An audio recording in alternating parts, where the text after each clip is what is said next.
So I'm trying to figure out, is this bitch going to go down as well? So this story is out of Little Rock, Arkansas. It happened in February 2018. A 6-year-old girl was taken to the children's hospital due to symptoms that were later determined to be STDs. The doctors also determined that these STDs didn't come from one offender. It came from multiple offenders. HIV, chlamydia, gonorrhea, multiple offenders.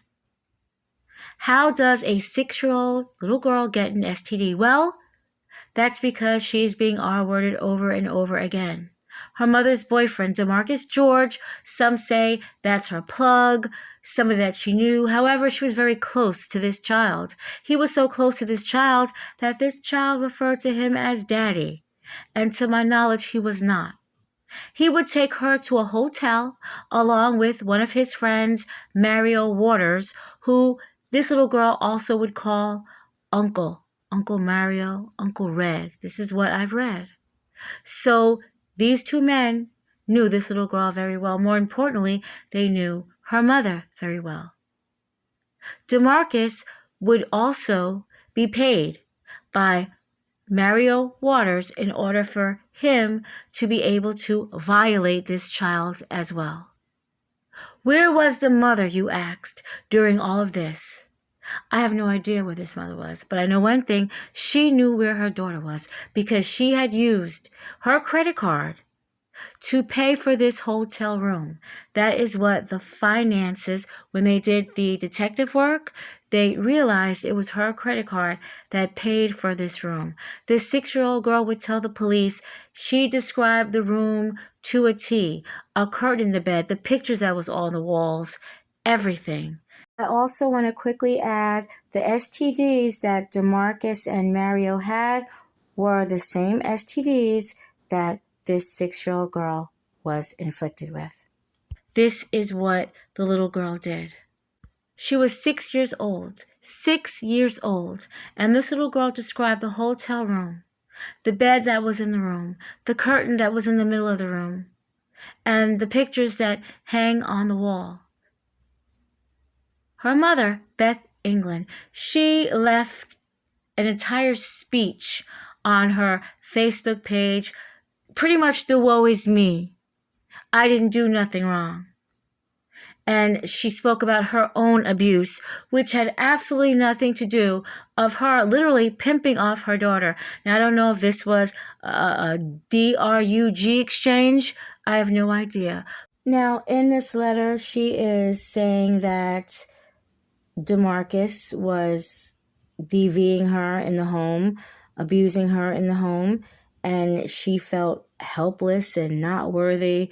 She's saying a bunch of stuff, but still not saying why she would allow this man to walk off with her daughter and pay for their hotel room. That's one thing she's not saying.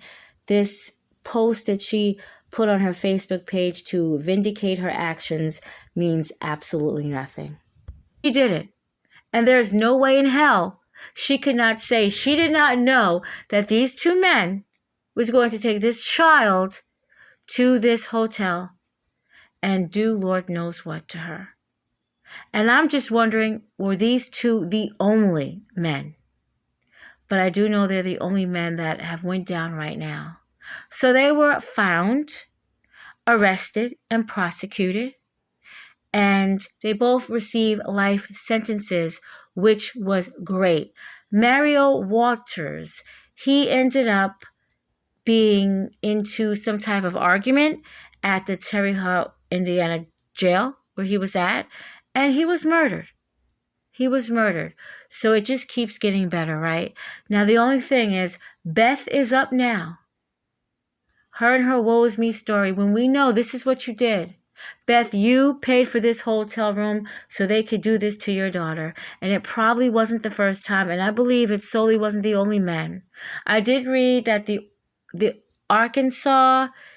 an Arkansas agency that this little girl had went through. She was in foster care, and now she has been adopted by a family. And they say that she is thriving right now, which is a very good thing. This little girl was smart enough, 6 years old, and not scared to be able to tell what these people did to her and where they was at. So now I am just looking to see when the hell Beth Englade is going to be prosecuted. She was arrested, trying to portray that she's innocent, but she is not. So I will be following this story too. Hopefully she will be sentenced as well. And obviously, of course, she lost custody of her 6-year-old, who would now in 2025 be around 13, 14 years old. So wherever she is, I hope she is doing well. And on another note, the man that was murdered in prison, Mario Walters. So I was able to find one of his social media pages that are still up. This is the one that is deceased. He had 2 very young children around the victim's age at the time. He's holding right now in this picture, I blurred out the little boy's face. And he had a daughter that looked to be around maybe between 5 and 7, I'm not sure, around that time.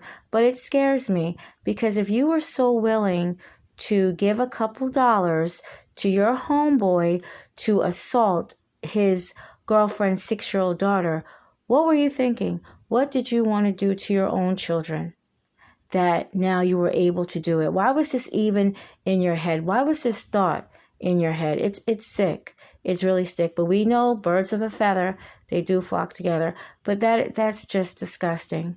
So I hope the mother of his children was able to protect her kids, and that at least nothing had happened to them.